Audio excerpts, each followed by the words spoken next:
Hello. आज हम लोग नरेशन के बारे में सीखेंगे। यह बहुत ही important and one of the hardest grammar है। नरेशन का हिंदी अर्थ होता है कथन। कथन मतलब वक्तव्य जो वक्ता के द्वारा व्यक्त किया जाता है। नरेशन का दो भाग होते हैं। पहला भाग डायरेक्ट नरेशन। डायरेक्ट नरेशन उसे कहते हैं जिस नरेशन में वक्ता का वक्तव्य को उसी रूप में रखा जाता है, उसे कहते हैं डायरेक्ट नरेशन। जैसे ए, ठीक है, डायरेक्ट नरेशन ए, तो ए में दिखाया गया कि राम ने मुझे कहा, हिंदी है समझने में सुविधा होगा, राम ने मुझे कहा मैं तुम्हें एक कलम दूंगा। तो उसका मुंह से यही शब्द निकला था कि मैं तुम्हें एक कलम दूंगा, इनवर्टेड कॉमा में इसको रखा गया। उसी का भाषा में इसको कोई फेरबदल नहीं किया गया, तो जो मुंह से निकला वही भाषा ये है, मैं तुम्हें एक कलम दूंगा। इस कथन को जो उनके मुंह से जो बोली निकला है, मैं तुम्हें एक कलम दूंगा, इनवर्टेड कॉमा में इसको रखा गया है, इसको कहा जाता है रिपोर्टेड स्पीच। और रिपोर्टेड स्पीच के बाहर जो क्रिया रहेंगे, जैसे राम ने मुझे कहा, ये रिपोर्टिंग भार, इनवर्टेड कॉमर्स के बाहर जो क्रिया रहता है, वर्ब रहता है, उसको कहते हैं रिपोर्टिंग भार। तो ध्यान दीजिएगा, इनवर्टेड कॉमर्स के अंदर जो सेंटेंस रहता है, तो पूरा सेंटेंस को कहा जाता है रिपोर्टेड स्पीच। इसके अंदर भी भार्ब है, दूंगा, ये भार्ब है, लेकिन ये संपूर्ण बात रिपोर्टेड स्पीच है। उस रिपोर्टेड स्पीच के बाहर जो इनवर्टेड कॉमर्स के बाहर जो भाग रहेगा वो होगा रिपोर्टिंग भाग, आर भी रिपोर्टिंग भाग। और दूसरा इनडायरेक्ट नरेशन। इनडायरेक्ट नरेशन वो होता है जिसमें वक्ता के वक्तव्यों का अर्थ को रखा जाता है, उसी रूप में नहीं, अर्थ को बिना बदले अर्थ वही रहता है। जैसे राम ने मुझे कहा मैं तुम्हें कलम दूंगा, इसमें दिखाया गया राम ने मुझे कहा कि मैं राम वो मुझे एक कलम देगा। अर्थ, उसका कहने का अर्थ इसमें रखा गया, बात वही है, दोनों का अर्थ एक ही है। उसने ये डायरेक्ट कहा था, ये इनडायरेक्ट, उसका अर्थ को यहां रखा गया। राम ने मुझे कहा कि वो मुझे एक कलम देगा। थोड़ा ध्यान दीजिएगा, आसान है। अब इसके बाद नरेशन का 7 जनरल रूल्स होते हैं जो हम लोग एक एक करके सीखेंगे। जैसे नरेशन का जनरल रूल्स,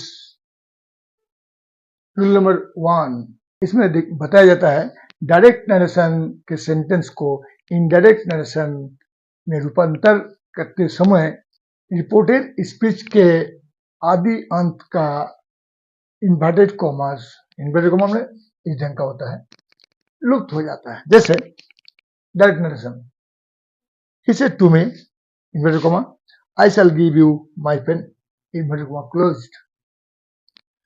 अब इनडायरेक्ट नरेशन में he said to me that, inverted comma हट गया, that he would give me his pen, inverted comma नहीं है। आप लोगों वुड और मी और हिज कैसे हुआ, आगे हम लोग जब प्रोनाउन चेंज करेंगे उसका नियम जनरल रूल्स में ही आता है, उस समय हम लोग समझेंगे। यहाँ आप लोगों को एक ही बात याद रखना है कि इस डायरेक्ट नरेशन में इन्वर्टेड कॉमा था, लेकिन इनडायरेक्ट नरेशन में इन्वर्टेड कॉमा नहीं होता है, लुप्त हो जाता है। नंबर 2, इसमें बताया गया डायरेक्ट नरेशन के सेंटेंस को इनडायरेक्ट नरेशन में रूपांतर करते समय रिपोर्टिंग वर्ब अगर प्रेजेंट टेंस या फ्यूचर टेंस में रहे तो रिपोर्टेड स्पीच का टेंस नहीं बदलता है। आप लोगों को रिपोर्टिंग वर्ब पहले बता चुका हूं, रिपोर्टेड स्पीच इन्वर्टेड कॉमास के अंदर रूल बता चुका हूं। अगर सब पहचानने में दिक्कत होगा, नहीं पहचानेंगे तो फिर दिक्कत हो जाएगा। रिपोर्टेड स्पीच किसको कहते हैं, जैसे सेंटेंस में देखिए, ही सेज, इन्वर्टेड कॉमास के अंदर जो है ये हुआ रिपोर्टेड स्पीच। और इसके बाहर, रिपोर्टेड स्पीच के बाहर जो भार्ब रहता है उसको कहते हैं रिपोर्टिंग भार्ब। रिपोर्टिंग भार्ब बाहर रहता है और इन्वर्टेड कॉमर्स के अंदर जितना पूरा भार्ब के साथ भीतर जो भार्ब है, देखिए शैल गो, ये पूरा आपका रिपोर्टेड स्पीच है, जो उसके मुंह से ये बात, ये कथन निकला था, जो उसने कहा था, आई शैल गो टू स्कूल। अब कहा गया है कि रिपोर्टिंग वर्ब अगर प्रेजेंट टेंस या फ्यूचर टेंस में, तो ये देखिए ही सेज, तो सब्जेक्ट ये वर्ब, ये रिपोर्टिंग वर्ब, सेज यानी प्रेजेंट इंडिफिनिट टेंस है, मैंने प्रेजेंट टेंस है, present indefinite, present continuous, present perfect कुछ भी हो, लेकिन प्रेजेंट ना हुआ, तो प्रेजेंट अगर हो तो इसका टेंस नहीं बदलेगा, तो ये प्रेजेंट टेंस में है।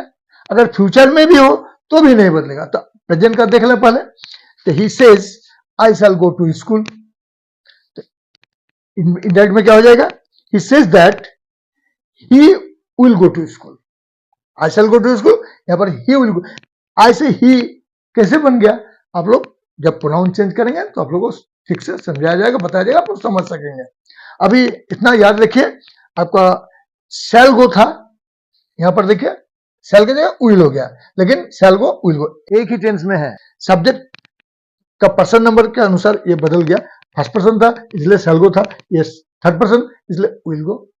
अब टेंस का जो वर्ब है वो नहीं बदला, यहाँ भी फ्यूचर इंडिफिनिट है, ये भी फ्यूचर इंडिफिनिट ही है, सिर्फ पर्सन नंबर के अनुसार शैल की जगह पर विल हो गया। ये फर्स्ट पर्सन था इसलिए शैल, ये थर्ड पर्सन है इसलिए विल, बदला नहीं है, टेंस नहीं बदला। कहा गया है टेंस नहीं बदलता है, तो टेंस नहीं बदला, आसान सी बात है, कोई भी टेंस रहे वो टेंस नहीं बदलना चाहिए, सब्जेक्ट के अनुसार भले वर्ब कुछ फिर बदल हो, लेकिन टेंस वही रहना होगा। और एक एग्जांपल लेंगे, जैसे ये आपका प्रेजेंट टेंस में है रिपोर्टिंग वर्ब, अगर ये फ्यूचर टेंस में हो तो अंदर क्या होगा, वो तो नहीं बदलना चाहिए। एक एग्जांपल ले लेंगे, दूसरा एग्जांपल, जैसे राम विल टेल अस, देखिए विल टेल यानी फ्यूचर टेंस में है, फ्यूचर टेंस में है, तो ये रिपोर्टेड स्पीच का टेंस नहीं बदलना चाहिए नियम के अनुसार। तो क्या कहा, Ram will tell us I am playing cricket, उसका मुंह का बोली है, उसने कहा, उसका कथन है आई एम प्लेइंग क्रिकेट, तो इनडायरेक्ट में क्या हो जाएगा, Ram will tell us that he is, देखिए आई एम था, यहां पर ही इज प्लेइंग क्रिकेट। अब आई दोनों का अर्थ एक ही है, टेंस एक ही है, एम प्लेइंग इज प्लेइंग एक ही है, टेंस एक ही है, सिर्फ आई फर्स्ट पर्सन के साथ सिंगुलर के साथ एम लगता है और ही थर्ड पर्सन सिंगुलर के साथ इज लगता है, पर्सन नंबर के अनुसार ऑक्सिलरी वर्ब चेंज हो गया, लेकिन टेंस नहीं बदला। यही मैं कहना चाहता था कि अगर डायरेक्ट नरेशन से इनडायरेक्ट नरेशन में रूपांतर करते समय रिपोर्टिंग वर्ब प्रेजेंट टेंस या फ्यूचर टेंस में रहे तो रिपोर्टेड स्पीच का टेंस नहीं बदलता है, रिपोर्टेड स्पीच का टेंस नहीं बदलता है, ये मैंने, तो यही नियम को हम लोग देख लिए। अब देखेंगे, अगर ये तो हम लोग देख लिए रिपोर्टिंग वर्ब अगर प्रेजेंट टेंस या फ्यूचर टेंस में रहे तो नहीं बदलता है, अगर रिपोर्टिंग वर्ब पास्ट टेंस में रहे तो क्या होगा।